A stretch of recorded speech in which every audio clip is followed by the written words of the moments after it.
ক্ষমতায় আসবার আগে বলল সব মহিলার ব্যাংক অ্যাকাউন্টে অন্নপূর্ণা যোজনার টাকা ঢোকাবো, বললো অন্নপূর্ণা যোজনা দেব, বললো অন্নপূর্ণা যোজনা ঢোকাবো, ওমা দেখি ঢুকে বসে আছে তসলিমা নাসরিন। বললো অন্নপূর্ণা যোজনা দেব, এখন চোখ খুলে দেখছি তসলিমা নাসরিন। বললো এক, করলো আরেক। বললো ভয়মুক্ত পশ্চিমবঙ্গ, হঠাৎ করে দেখলাম গুন্ডা দমন আইন। এই মাইকটা কি বন্ধ হয়ে গেল? কি হলো? হঠাৎ কাছ থেকে দেশপ্রেম শিখবো আমরা। ক্ষমতায় আসবার আগে বিজেপি বলল ক্ষমতায় এলেই 450 টাকায় গ্যাস দেব।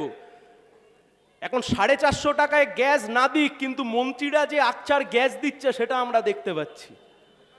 গ্যাসের দাম 450 হয়নি, কিন্তু মন্ত্রীরা হেভি গ্যাস দিচ্ছে, যা পাচ্ছে গ্যাস দিচ্ছে। ক্ষমতায় আসবার আগে বললো 450 টাকায় গ্যাস। কোথায় 450 টাকায় গ্যাস? ক্ষমতায় আসবার আগে বললো বিদ্যুতের ইউনিটের দাম কমাবো। কোথায় গেল বিদ্যুতের ইউনিটের দাম? কাদের বিরুদ্ধে লড়াই করছি আমরা?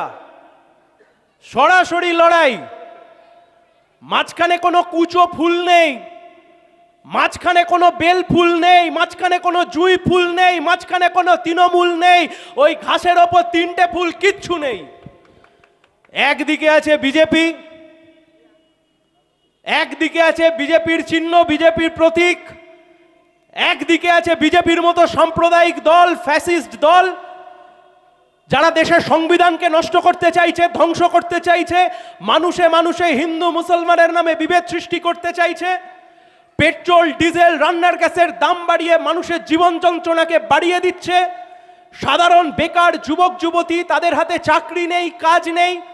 ছাত্রছাত্রীরা পরীক্ষা দিতে যাচ্ছে, গিয়ে দেখছে তাদের পরীক্ষার যে প্রশ্নপত্র, সেই প্রশ্নপত্র লিক হয়ে গেছে।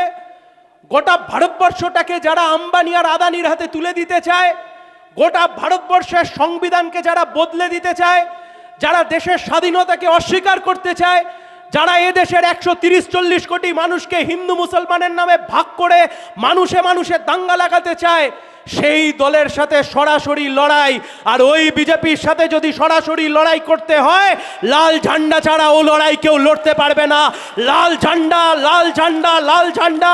সিপিআইএম কে শক্তিশালী হতে হবে, লাল ঝান্ডাকে শক্তিশালী হতে হবে। লাল ঝান্ডা যত বেশি শক্তিশালী হবে, যত বেশি কৃষক, যত বেশি শ্রমিক, ছাত্র ছাত্রী, পিছিয়ে পড়া মানুষ, সংখ্যালঘু মানুষ, হিন্দু মানুষ, মুসলমান মানুষ, যারা সমাজে এক হয়ে বাঁচতে চায়, যারা মনে করে বিজেপির বিপদ থেকে এই দেশকে বাঁচাতে হবে, তাদের কাছে একটাই ঝান্ডার রং, সেই ঝান্ডার রং লাল ঝান্ডা। দলের নাম সিপিআইএম, কমিউনিস্ট পার্টি। এর বাইরে অন্য কোনো দল বিজেপির বিরুদ্ধে লড়াইতে তাদের ক্রেডিবিলিটি নিয়ে প্রশ্ন দাঁড়িয়ে যায়।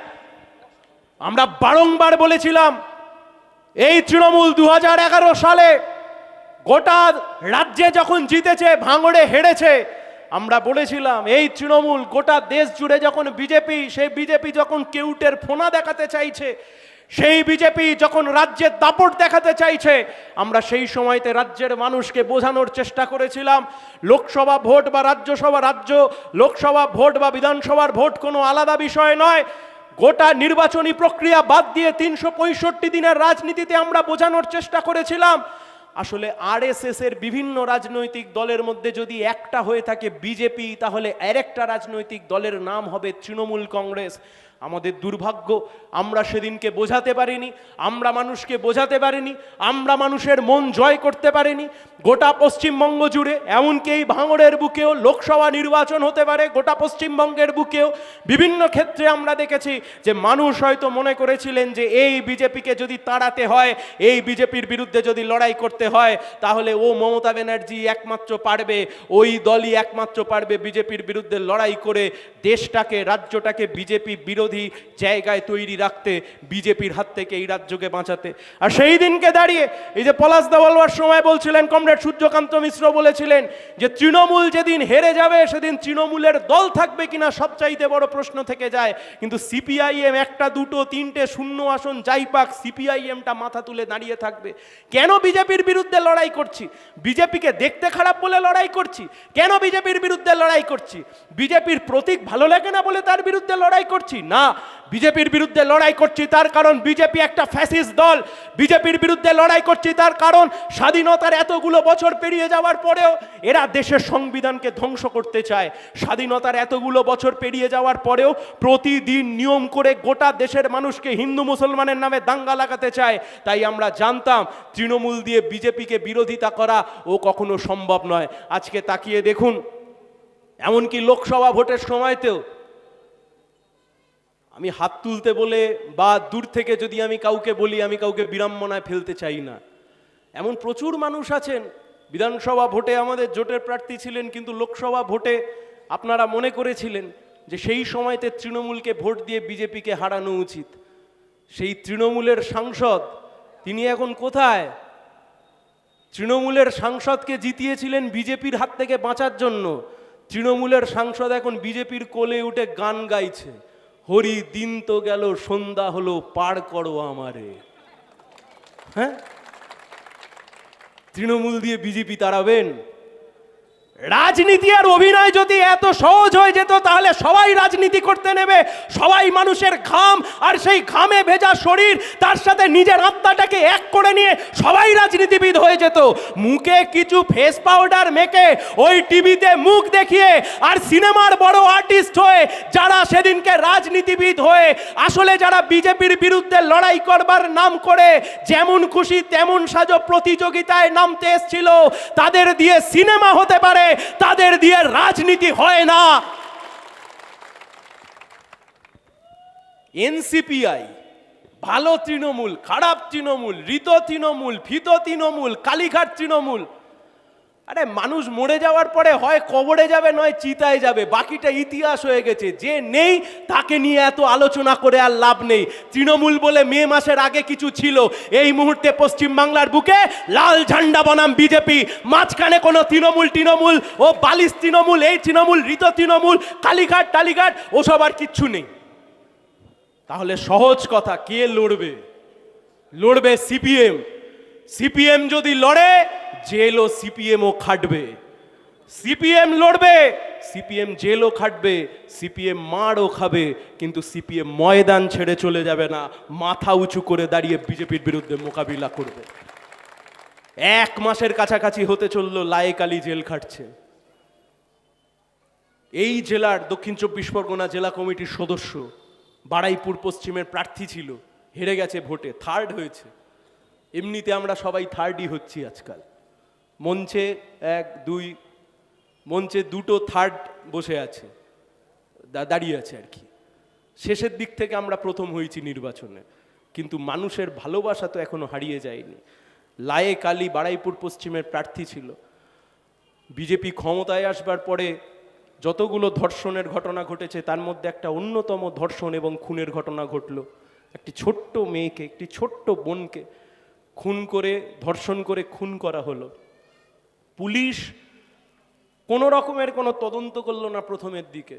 সিপিআইএম এর নেতৃত্ব যখন এলাকায় গিয়ে পৌঁছালো, সেই এলাকায় পৌঁছানোর পরে সেখানে লায়েক আলীরা যখন গিয়ে উপস্থিত হলো, পুলিশ বাধ্য হলো তদন্ত শুরু করতে।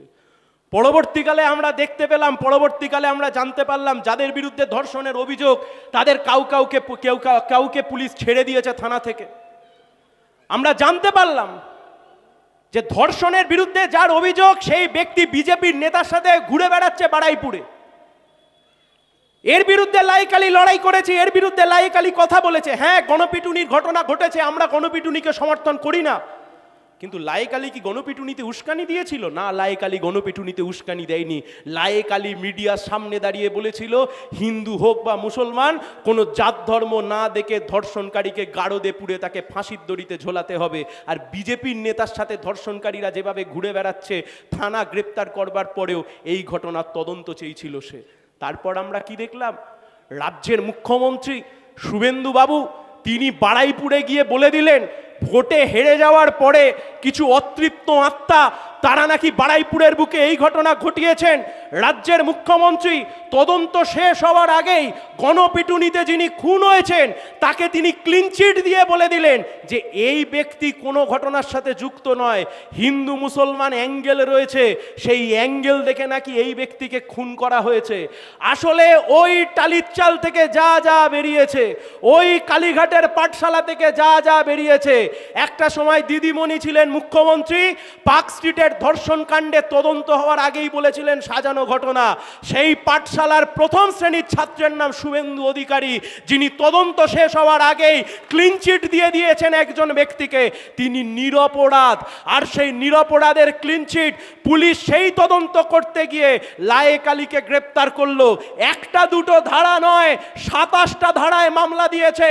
27টা ধারায় মামলা দিয়ে রাজ্যের পুলিশ, রাজ্যের প্রশাসন, রাজ্যের ডিআইজি, এই জেলার এসপি থেকে শুরু করে তাবড় তাবড় মাতব্বর বিজেপির নেতা, মন্ত্রী, সাংসদ, মুখ্যমন্ত্রী সবাই মিলে চ্যালেঞ্জ করেছে, এই তোমার লায়েককে আমরা ধরে গারদের মধ্যে ঢুকিয়ে দিলাম, তোমাদের যা করবার আছে করো। আর আমরা বলেছিলাম তোমরা একটা লায়েক আলীকে তোমরা একটা লায়েক আলীকে জেলের মধ্যে ঢুকিয়েছো, আমরা হাজার হাজার লায়েক আলীকে রাস্তায় নামিয়ে দেব। লায়েক আলীর মুক্তির সমর্থনে বারুইপুরের বুকে যে মিছিল, লাল ঝান্ডা স্রোত ভেসে গিয়েছে, বিজেপি এখনো বুঝতে পারেনি লাল ঝান্ডা কি জিনিস। বিজেপি এখনো বুঝতে পারেনি যে সিপিআইএম কি জিনিস। বিজেপি চ্যালেঞ্জ ছুড়েছে সিপিআইএম কে, সিপিআইএম সেই চ্যালেঞ্জ গ্রহণ করেছে। আর গ্রহণ করে এই পোলের হাট থেকে দাঁড়িয়ে আপনাদেরকে কথা দিয়ে যাচ্ছি, পার্টির তরফ থেকে আমরা কথা দিয়ে যাচ্ছি, আজ নয় তো কাল লায়েক আলীর মুক্তি হবে। আবার কাঁধে লাল ঝান্ডা নিয়ে অন্যায়ের বিরুদ্ধে প্রতিবাদে সোচ্চার হবে লায়েক আলী। বিজেপির বিরুদ্ধে কথা বলবে লায়েক আলী, আরএসএস এর বিরুদ্ধে কথা বলবে লায়েক আলী।